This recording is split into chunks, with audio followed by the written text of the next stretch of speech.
बाज और किसान। बहुत समय पहले की बात है। एक राजा को उपहार में किसी ने बाज के 2 बच्चे भेंट किए। वे बड़ी ही अच्छी नस्ल के थे और राजा ने कभी इससे पहले इतने शानदार बाज नहीं देखे थे। राजा ने उनकी देखभाल के लिए एक अनुभवी आदमी को नियुक्त किया। जब कुछ महीने बीत गए तो राजा ने बाजों को देखने का मन बनाया और उस जगह पहुंच गए जहां उन्हें पाला जा रहा था। राजा ने देखा कि दोनों बाज काफ़ी बड़े हो चुके थे और अब पहले से भी ज़्यादा शानदार लग रहे थे। राजा ने बाजों की देखभाल कर रहे आदमी से कहा, मैं इनकी उड़ान देखना चाहता हूँ, तुम इन्हें उड़ाने का इशारा करो। आदमी ने ऐसा ही किया। इशारा मिलते ही दोनों बाज उड़ान भरने लगे।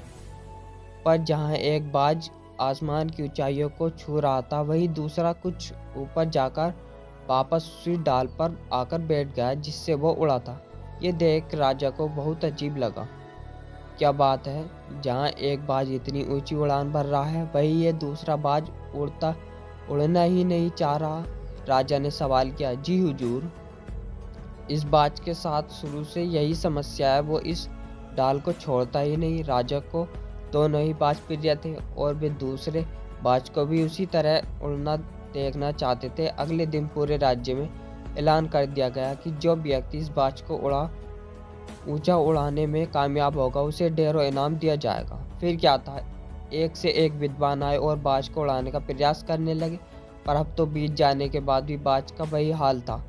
वो थोड़ा सा उड़ता और वापस डाल पर आकर बैठ जाता।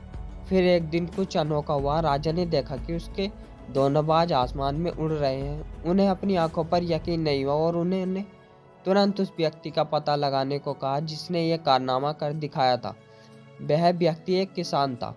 अगले दिन वह दरबार में हाजिर हुआ। उसे इनाम में स्वर्ण मुद्राएं भेंट करने के बाद राजा ने कहा, मैं तुमसे बहुत प्रसन्न हूँ। बस तुम इतना बताओ कि जो काम बड़े बड़े विद्वान नहीं कर पाए वो तुमने कैसे कर दिखाया। मालिक, मैं तो एक साधारण सा किसान हूँ। मैं ज्ञान की ज़्यादा बातें नहीं जानता। मैंने तो बस वो डाल काट दी जिस पर बैठने का बाज आदी हो चुका था, और जब वो डाल ही नहीं रही तो वो भी अपने साथियों के साथ ऊपर उड़ने लगा। दोस्तों, हम सभी ऊंचा उड़ने के लिए भी बने हैं, लेकिन कई बार हम जो कर रहे होते हैं उसके इतने आदी हो जाते हैं कि अपनी ऊंची उड़ान भरने की, कुछ बड़ा करने की काबिलियत को भूल जाते हैं। यदि आप भी सालों से किसी ऐसे ही काम में लगे हैं जो आपके सही पैशन के मुताबिक नहीं है, तो एक बात ज़रूर सोचें कि भाई आपको भी उस डाल को काटने की ज़रूरत तो नहीं जिस पर आप बैठे हुए हैं।